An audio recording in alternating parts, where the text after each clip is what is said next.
గురూజీ 72 గంటల్లోనే ఫోన్ లోని అద్భుతమైన జ్యోతిష్య పరిష్కారం చూపిస్తారు. నమ్మండి, నమ్మకపోండి, ఇది నిజం. శ్మశాన కాళి రుద్ర చౌడీదేవి ఆరాధకులు నంబర్ 1 వశీకరణ స్పెషలిస్ట్. గురూజీ మనిషి పుట్టుక నుండి చనిపోయే వరకు వచ్చే అన్ని క్లిష్టమైన సమస్యలకు పరిష్కారం ఇక్కడ లభిస్తుంది. విద్య, ఉద్యోగం, వ్యవహారం, స్త్రీ ప్రేమ, పెళ్లి, సంతానం, స్త్రీ పురుష వశీకరణం, భూవశం, భార్యాభర్తల కలహాలు, కోర్టు సమస్యలు, విడాకుల సమస్యలు, చేతబడి, అప్పుల బాధ, ఇంకా మీకు ఎలాంటి సమస్యలు ఉన్నా 72 గంటల్లోనే శాశ్వత పరిష్కారం చేయబడును.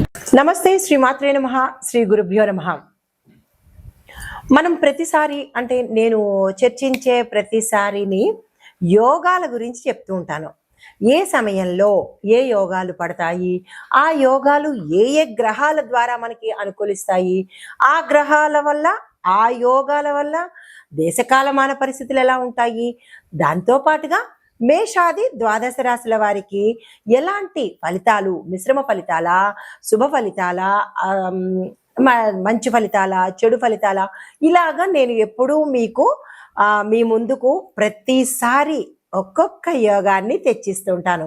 అయితే ఇప్పుడు నేను మీకు అందించే ఒక బ్రహ్మాండమైన యోగము, మహారాజ యోగము, అది ఎవరిస్తున్నారు అంటే కనుక మన శని భగవానుడండి.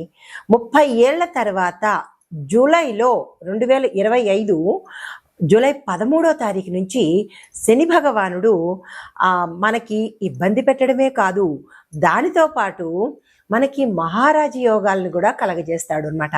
అయితే ఈసారి ఈ సంవత్సరము 25లో జూలై నెలలో మనకి శని భగవానుడు ఇచ్చే అపురూపమైన మహారాజ యోగము పట్టబోతోంది. అయితే ఇది ఎక్కడ ఎలా పడుతోంది అనే వివరంలోకి వెడితే కనుక శని తిరోగమనంలో అంటే రిట్రోగ్రేట్ అవుతున్నప్పుడు ఏర్పడే ఈ అరుదైన రాజయోగము, ఈ రాజయోగము మనకి మీనరాశిలో తిరోగమనం చెందుతున్నాడు. ఎప్పుడైతే ఈ మీనరాశిలో తిరోగమనం చెందుతున్నాడో ఇదే సమయంలో మనకి శని చతుర్దృష్టి మనకి ఏ రాశి మీద పడుతోంది అంటే మిథున రాశి మీద, బృహస్పతి మీద పడుతోంది. అంటే మిథున రాశిలో అప్పటికే బృహస్పతి ఉండడం వల్ల ఆ శని భగవానుడి యొక్క దృష్టి, ఆ చతుర్దృష్టి ఈ బృహస్పతి మీద పడుతోంది. అయితే దీనితో పాటు ఇదే సమయంలో రాహు కుజులు షడష్టక యోగంలో ఉన్నారు. మనకి జూన్లో మొదలైంది కదా షడష్టకము, ఆ షడష్టక యోగం ఇప్పుడు కంటిన్యూ అవుతోంది. అది కూడా ఒక అరుదైన రాజయోగం అన్నమాట. అయితే ఈ శని బృహస్పతి దృష్టి యొక్క సంయోగంతో రాజయోగాత్మక పరిణామాలను ఇస్తోంది. ఇన్ని మంచి గ్రహాలు ఈ సమయంలో మనకి శుభ ఫలితాలను ఇచ్చేందుకు ఏర్పాటవుతోంది. అయితే ఎవరెవరికి శుభ ఫలితాలు ఎలా ఉండబోతోంది అంటే కనుక ఇది ఒకసారి మీకు గతంలో చూసుకున్నట్టయితే 1995, 96 ఆ సమయంలో ఇలాంటి శని భగవానుడు ఇచ్చే ఒక అరుదైన మహారాజ యోగం ఏర్పడింది. మళ్ళా 30 సంవత్సరాలకి మనకి జూలై నెలలో ఏర్పడబోతోంది. అయితే ఈ ఏర్పడడానికి మనకి దేశకాలమాన పరిస్థితులు నేను ఎప్పుడు ప్రస్తావిస్తూ ఉంటాను, ఒక మనుషులకి రాసులకి కాకుండా దేశకాలమాన పరిస్థితుల్లోనూ దేశ రక్షణ విభాగము, రాజకీయ విభాగము, ఇలా ఆర్థిక విభాగము, న్యాయ విభాగము, ఇలా ప్రతి ఒక్క అంశంలోనూ కూడా ఈ యొక్క గ్రహాల యొక్క ఫలితాలను మనం తెలుసుకుంటూ ఉంటాము. ఆ గ్రహాల ఫలితాలే ఒక్కొక్కసారి మనకి దేశం మీద, రక్షణ వ్యవస్థ మీద, ఇలాగా ప్రమాదాలు, అదృష్టాలు ఇలాంటి వాటి మీద కూడా పడుతూ ఉంటుంది అనమాట. అయితే ఇలాగా పడడం వల్ల కొన్ని గ్రహస్థితులు మీకు ఇప్పుడు సవివరంగా తెలియచేస్తాను. ఒకటి, శని గ్రహము మనకి మీనంలో తిరోగమనంలో జరుగుతోంది. అయితే దీని యొక్క ఫలితం ఎలా ఉంటుంది అంటే కనుక విశేషమైన ఫలితము ధర్మము, త్యాగము, సేవా ధోరణిలో ఉండబోతోంది. తర్వాత బృహస్పతి మిథున స్థానంలో అంటే మిథునంలో ఉన్నాడు. దీనివల్ల ఏంటంటే జ్ఞానము అంటే ప్రతి ఒక్కళ్ళకి ఇంటెలిజెన్స్, నాలెడ్జ్, జ్ఞానంతో పాటు కమ్యూనికేషను, విద్యా వ్యవస్థను వృద్ధి చేసేందుకు ఉపయోగపడుతోంది. దీంతో పాటు కుజ రాహులు అంటే రాహు కుజ గ్రహాలు షడష్టకంలో కర్కాటక కుంభంలో ఉన్నారనమాట. అయితే వీరిచ్చే ఫలితాలు ఎలా ఉంటున్నాయి అంటే కనుక ఆందోళనగాను, తర్వాత అస్థిరత్వంగాను ఉండబోతోంది. అంటే ఈ వీరి యొక్క ఫలితాలు ఒక్కొక్క దానికి ఒక్కొక్కలా ఉంటాయి. అయితే మరి బుధుడు సూర్యుడు ఏమిస్తున్నారు అంటే కనుక మిథునంలో ఈ బుధ సూర్యుడు మిథునంలో మనకి జూన్ 15 నుంచి స్థానాలు మారారు. అయితే ఈ మారడం వల్ల రాజకీయంలో ఎక్కువగా కొంత జోక్యం కలగజేసుకోవడము, రాజకీయంలో ఒక స్థిరత్వం లేకపోవడము, ఇలాంటివన్నీ గోచరిస్తున్నాయి. ఇది గ్రహాల యొక్క స్థిరత, వాటి ఇచ్చే విశేషము. అయితే మరి దేశకాల సామాజిక పరిస్థితుల గురించి ఎలా ఉండబోతున్నాయి అంటే కనుక ముందుగా రాజకీయ మార్పులు ఎలా ఉండబోతున్నాయి చూద్దాము. అయితే ఇవి పంచాంగ పరంగా చెప్పేవే, తర్వాత పంచాంగ శాస్త్రం, జ్యోతిష శాస్త్ర పరంగా చెప్పేవే తప్ప ఏదో ఊహించి కల్పించినవి మాత్రము కాదు, గమనించగలిగినది. అయితే రాజకీయ పరంగా పెద్ద పెద్ద స్థాయిలో పార్టీల్లో మార్పులు వస్తాయి, నాయకత్వాలలో కూడా మార్పులు చోటు చేసుకునే అవకాశాలు కనబడుతున్నాయి. దీంతో పాటు కొన్ని రాష్ట్రాల్లో అన్ఎక్స్పెక్టెడ్ రిజిగ్నేషన్స్ కానీ, ఎలియన్సెస్ అంటే కొన్ని అనుకోని పరిస్థితులు కానీ తల ఎత్తే అవకాశాలు కనబడుతున్నాయి. తర్వాత నూతన రాజకీయ యజ్ఞము మళ్ళా తిరిగి మొదలయ్యే అవకాశం కనబడుతోంది. యువ నాయకులకు ఇది చాలా చక్కని సమయము. ఎవరైనా కొత్తగా పార్టీల్లోకి రావాలన్నా, రాజకీయ రంగంలోకి రావాలన్నా ఇది మంచి సమయము. ఆ దిశగా ప్రయత్నాలు చేసుకోండి. అయితే కొన్ని పాత రాజకీయ పార్టీల్లో కొంత అస్థిరత ఏర్పడే అవకాశం కనబడుతోంది. అయితే ఇంకా ఆర్థిక రంగం చూసినట్టయితే ఎలా ఉంటుందంటే దేశ ధన మూలకంగా కొంచెము మెరుగుదల కనబడుతోంది. ముఖ్యంగా రిటైల్ రంగంలోను, రియల్ ఎస్టేట్ రంగంలోను, ఇన్ఫ్రాస్ట్రక్చర్ రంగాలలో కొంత మార్పులు జరగబోతున్నాయి. తర్వాత bit coin, crypto, digital currency విషయాలలో గట్టి నిర్ణయాలు, విధానాలు అమలుపరిచేటట్టుగా గోచరిస్తోంది. అయితే రూపాయి విలువ స్థిరంగా ఉంటే సరిపోతుంది. విదేశ పెట్టుబడులకు ఆకర్షితం అయ్యేటట్టుగా మనకి రూపాయి విలువ ఉండబోతోంది.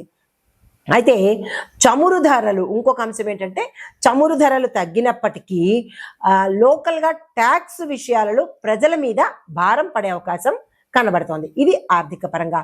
అయితే మరి న్యాయ వ్యవస్థ పరంగా చూసుకున్నట్టయితే ఎలా ఉండబోతోంది అంటే కనుక కొన్ని పెండింగ్ రాజకీయ కేసులు వేగవంతంగా ముందుకు నడిచేటట్టుగా గోచరిస్తోంది.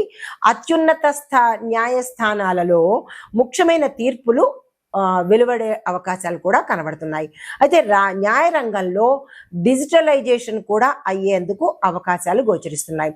ఇక రక్షణ విభాగానికి చూసుకున్నట్టయితే కనుక సరిహద్దు పరిస్థితులు కొంత పటిష్టంగా ఉండేటట్టుగా చర్యలు తీసుకోబోతున్నారు.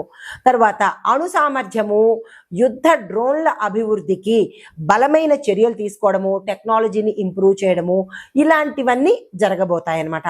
అయితే రక్షణ రంగంలో చూసుకున్నట్టయితే కొత్త ఒప్పందాలు కుదరడము, మరీ ముఖ్యంగా రష్యా, ఫ్రాన్స్, ఇజ్రాయెల్ వంటి దేశాలతో కొన్ని ఒప్పందాలు జరిపించుకునేటట్టుగా గోచరిస్తోంది. అయితే వ్యవసాయ రంగం, గ్రామీణాభివృద్ధి చూసుకున్నట్టయితే వ్యవసాయ రంగానికి కొంచెం వర్షాభావము, అంటే వర్షాలు చాలా అనుకూలంగా ఉండడము, రైతులకు ఊరట కలగడము, మంచి పంటలు పండే అవకాశాలు కనబడుతున్నాయి. దీంతో పాటు రైతు సమస్యల మీద ప్రభుత్వము వాస్తవంగా వాళ్ళ ప్రాబ్లమ్స్ ఏంటి అనేది చర్యలు తీసుకునేందుకు అవకాశాలు కనబడుతున్నాయి. అయితే సబ్సిడీలు, ఇంక్రిమెంట్లు, క్రెడిట్ స్కీములు మరికొంత సమర్థవంతంగా ప్రజల్లోకి తీసుకెళ్లేందుకు దోహదపడుతుంది. తర్వాత సామాజిక పరంగా చూసుకున్నట్టయితే చట్ట శాసనాలు అంటే చట్టానికి కొంత వ్యతిరేక దిశగా వెళ్ళడమో, కొంత ఉద్రిక్తత అవ్వడమో, ప్రజలకు ఇష్టం లేకపోవడమో, ఇలాంటి చర్యలు సామాజిక పరంగా జరిగేందుకు అవకాశాలు కనబడుతున్నాయి. అయితే దీంతో పాటు దేశభక్తి యువతలో కూడా పెరిగే అవకాశాలు కనబడుతున్నాయి. అయితే దీనితో లక్కీ రాశులు, అంటే ఈ శని యొక్క మహారాజయోగంలో ఏ రాశులకు మనకి అభివృద్ధి కనబడుతోంది అంటే కనుక వృషభ రాశి వారికి, తరువాత కర్కాటక రాశి వారికి, కన్య, ధనస్సు, కుంభ, ఈ 5 రాశుల వాళ్ళకి విశేషమైన ఫలితాలు ఇస్తున్నాయి. అయితే ముందుగా వృషభ రాశి వారికి ఎలాంటి అంశము అంటే కనుక ధనము విపరీతంగా రావడము, ఆకస్మిక ధనము, ధనానికి సంబంధించినటువంటి వృద్ధి కనబడుతోంది. స్థిర చరాస్తులు కూడా వీళ్ళు వృద్ధి చేసుకుంటారు. తరువాత కర్కాటక రాశి వారికి ఏ అంశంలో అంటే అన్ని రాశుల వాళ్ళకి ఒకే అంశంలో ఉండదు. ఒక్కొక్క రాశి వారికి ఒక్కొక్క స్థానాన్ని బట్టి ఆ స్థానాల యొక్క అభివృద్ధి గోచరిస్తుంది. ఇప్పుడు కర్కాటక రాశి వారికి చూసుకున్నట్టయితే ఈ రాశిలో ఉండే వారికి రాజకీయ పరంగా మంచిగా జరిగే అవకాశం ఉంది. ఆధ్యాత్మిక పరంగా అభివృద్ధి కనబడుతోంది. అయితే కన్యా రాశి వారికి చూసుకున్నట్టయితే ఉద్యోగస్తులకు మంచి మంచి అభివృద్ధి కనబడము, ఉద్యోగంలో ఉండే వారికి విశేషమైన ఫలితాలు కనబడుతున్నాయి. బుద్ధి వికాసము అంటే వీళ్ళు మరింత స్మార్ట్గా వర్క్ చేసేందుకు కనబడుతోంది. ధనుసు రాశి వాళ్ళకి చూసుకున్నట్టయితే ఈ ధనుసు రాశిలో ఉద్యోగస్తులు వ్యాపారస్తులు ఉన్నట్టయితే కనుక వాళ్ళకి మంచి లాభాలు వచ్చే అవకాశము, పెట్టుబడుల మీద ధనం వచ్చే అవకాశము కనబడుతోంది. దీంతో పాటుగా విదేశాలు వెళ్ళి అక్కడ స్థిరపడ్డమో లేదా విదేశాలు వెళ్ళడానికి సంబంధించినటువంటి ప్రయత్నాలు ఫలించే అవకాశాలు కనబడుతున్నాయి. తర్వాత కుంభరాశి వాళ్ళకి చూసుకున్నట్టయితే కనుక టెక్నికల్ పరంగాను, టెక్నాలజీ పరంగాను, తర్వాత కొత్త కొత్తవి ఏవైనా వీళ్ళు ఆవిష్కరించాలంటే ఇన్నోవేటివ్గా ఉండాలన్నా, ఎంటర్ప్రీనర్లో ఉండాలన్నా, స్టార్టప్ కంపెనీలు స్టార్ట్ చేసుకోవాలన్నా, వ్యాపార పరంగాను ఇలా ఈ రాశిలో ఉండే వారికి ఈ పరంగా కలిసి వచ్చే అవకాశాలు కనబడుతోంది. అయితే ఓవరాల్గా ఈ 5 రాశుల వారికి విశేషమైన ఫలితాలు ఇవ్వబోతున్నాడు మన శని మహారాజు. అయితే జాగ్రత్తగా ఉండవలసిన రాశులు ఏంటంటే మేషము, మిథునము, తుల, మీనము. ఈ 4 రాశుల వాళ్ళు చాలా చాలా చాలా జాగ్రత్తగా ఉండాలి. అయితే ఏ అంశంలో జాగ్రత్తగా ఉండాలనేది కూడా ఇక్కడ మీకు వివరిస్తాను. గోచార రీత్యా మీరు జాగ్రత్తలు తప్పనిసరిగా తీసుకోండి. మేషరాశి వారికి కుటుంబాల్లో సమస్యలు ఎక్కువగా వచ్చే అవకాశాలు కనబడుతున్నాయి. దానికి సంబంధించిన జాగ్రత్తలు తీసుకోండి. ఆర్థికంగా మీరు చాలా డిస్టర్బ్ అయ్యే అవకాశం కనబడుతోంది. అంటే ఆర్థిక ఒత్తిడులు మీ మీద రుణపరంగా కావచ్చు లేదా అప్పుల పరంగా కావచ్చు, ఏదైనా కానీ ఆర్థిక పరంగా మీకు చాలా స్ట్రెస్ ఎక్కువ అవుతుంది, ముందుగానే తెలుస్తోంది కాబట్టి జాగ్రత్తలు తీసుకోండి. మిథున రాశి వారికి మానసికంగా విపరీతమైన ఒత్తిడి ఎదుర్కొనే అవకాశం, స్ట్రెస్ తీసుకుంటారు. అది కుటుంబ పరంగా కావచ్చు, ఉద్యోగ పరంగా కావచ్చు.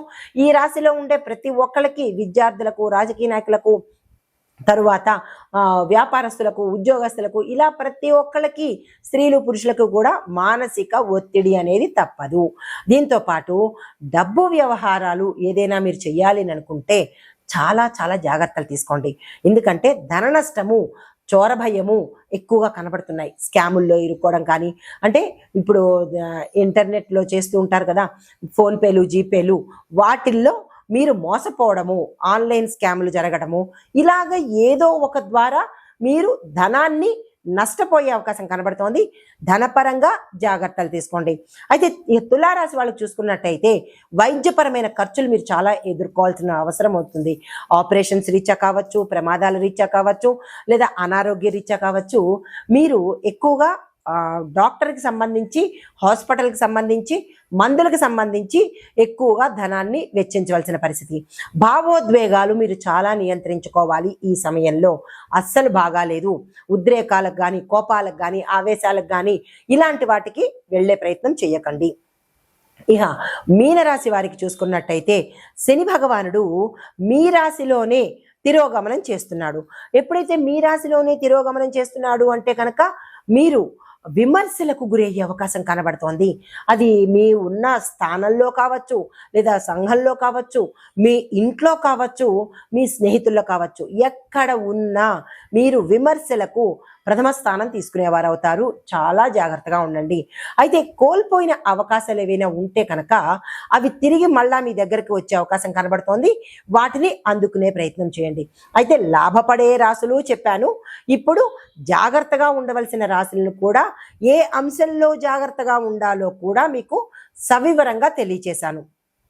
అయితే పరిహారాలు, సూచనలు ఏం తీసుకోవాలి అనేది చివరలో చెప్తాను. నమస్తే. తదుపరి రాశి కర్కాటక రాశి. ఈ రాశి వారి యొక్క గ్రహస్థితి శని భగవానుడు 9వ స్థానంలోను, బృహస్పతి 12వ స్థానంలోనూ సంచారం చేస్తున్నారు. అయితే ఈ సంచార ఫలితాలు విద్యార్థులకు చూసుకున్నట్టయితే విదేశీ చదువు అవకాశాలు ఎక్కువగా కనబడుతున్నాయి. ప్రతి ఒక్క విద్యార్థి వెళ్ళాలనుకున్న వాళ్ళు ఆ దిశగా ప్రయత్నాలు ప్రణాళికలు వేసుకోండి. ఉద్యోగస్తులకైతే కనుక పొలిటికల్ గాను గవర్నమెంట్ రంగాల్లో మీకు శక్తివంతమైన అవకాశాలు వస్తాయి. ఏ ఒక్కరూ వృధా చేసుకునే ప్రయత్నం చేసుకోకండి.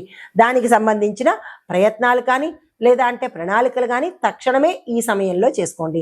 అయితే ఆర్థిక పరంగా చూసుకున్నట్టయితే కనుక ప్రయాణ మూలకంగా కావచ్చు, శుభకార్యాల మూలకంగా కావచ్చు, లేదా అంటే మరి ధనపరంగా ఏ విషయంలోనైనా మోసపోవడం కావచ్చు. డబ్బు పరంగా మోసపోవడము, ఖర్చులు చాలా అధికంగా కనబడుతున్నాయి. జాగ్రత్తలు తప్పనిసరిగా తీసుకోండి. అదే ఆరోగ్యపరంగా చూసుకున్నట్టయితే కనుక ఈ రాశిలో ఉండే వారికి ఊపిరితిత్తులు అంటే లంగ్స్, లివరు ఈ రెండిటి మీద దెబ్బ పడబోతోంది. జాగ్రత్తలు తీసుకోండి. అంత క్రితమే మీకు ఈ రెండిటి ప్రాబ్లమ్స్ ఉంటే కనుక డాక్టర్ దగ్గరికి వెళ్ళడం కానీ, ఆపరేషన్ చేయించుకోవడం కానీ, దానికి సంబంధించిన ప్రత్యామ్నాయాలు ఏమైనా ఉంటే కనుక ఆ దిశగా ప్రయత్నం చేయండి. లేదు కొత్తగా ఈ సమయంలో వస్తున్నది అని అనుకున్న వాళ్ళు తక్షణమే డాక్టర్ పర్యవేక్షణ తీసుకునే ప్రయత్నం చేసుకోండి. అయితే కుటుంబపరంగా చూసుకున్నట్టయితే మత సంబంధమైన ఆచారాలు చేస్తారు, దాన ధర్మాలు చేసుకుంటారు. దీంతో పాటు పుణ్యక్షేత్ర యాత్రలు కూడా చేస్తారు. చాలా శుభ పరిణామము. మీకు రాజకీయ పరంగా చూసుకున్నట్టయితే కనుక ధార్మిక నాయకత్వము అంటే మీరు నాయకత్వ పరంగా చాలా చక్కగా ధార్మికంగా న్యాయబద్ధంగా ఉండబోతారు. ఈ సమయంలో కొంతమంది మతపరమైన వివాదాల్లో చిక్కుకునే అవకాశాలు కూడా కనబడుతున్నాయి. దానికి సంబంధించిన పరిష్కార మార్గాలు కూడా మీరు జాగ్రత్తగా తెలివిగా తీసుకునే ప్రయత్నం తీసుకోండి. అయితే మీకు చెప్పదగిన పరిహారము శనివారం రోజు హనుమాన్ చాలీసా తప్పనిసరిగా పారాయణ చేయండి. నెగ్లెక్ట్ అయితే చెయ్యకండి. నమస్తే. అయితే ఇప్పుడు ఈ మేషాది ద్వాదశ రాశుల వారికి ఈ శని తిరోగమనంలో మీరు ఏం చేసుకోవాలి, మీ యొక్క బాధలకు ఎట్లాంటి మంత్రం చదువుకోవాలి అనేది ఈ 12 రాశుల వారికి ఒక్కొక్క రాశికి ఇస్తున్నాను. కర్కాటక రాశి, ఈ రాశి వారికి చెప్పదగిన మంత్రము ఓం గుం గురవే నమః. దీన్ని 108 సార్లు తప్పనిసరిగా చదువుకోండి. ఈ చదవడం వల్ల లాభాలు ఏంటంటే గురుకృపత మీకు చాలా ఎక్కువగా ఉంటుంది. దీంతో పాటు విదేశాలు వెళ్ళడానికి మీకు అవకాశాలు వెతుక్కుంటూ వస్తాయి. అది ఎవరికైనా సరే, విద్యార్థులు కావచ్చు, ఉద్యోగస్తులు కావచ్చు, లేదా సరదాగా వెళదాం అనుకున్న వాళ్ళు కావచ్చు, విదేశం వెళ్ళే అవకాశాలు కూడా ఇక్కడ ఎక్కువగా వస్తాయి.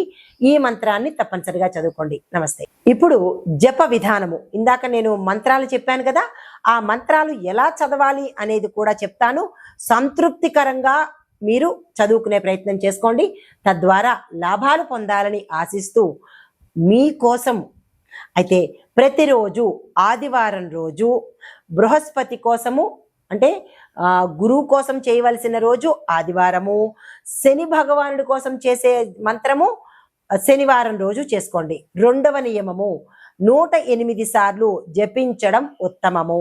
అయితే మాల ద్వారా కానీ లేదా ధ్యానం ద్వారా కానీ మంత్ర జపం చేసుకోవాలి. ఎలా పడితే అలాగా, ఎక్కడ పడితే అక్కడ కాదు, చాలా నిష్ఠతో చేసుకోండి. 3వ నియమము నల్ల వస్త్రధారణ, బ్లాక్ కలర్ వేసుకొని శనివారం రోజు శని భగవానుడికి పసుపు రంగు వస్త్రధారణ చేసుకొని గురువారం రోజు గురువుకి చేసినట్టయితే కనుక శుభప్రదము. నమస్తే.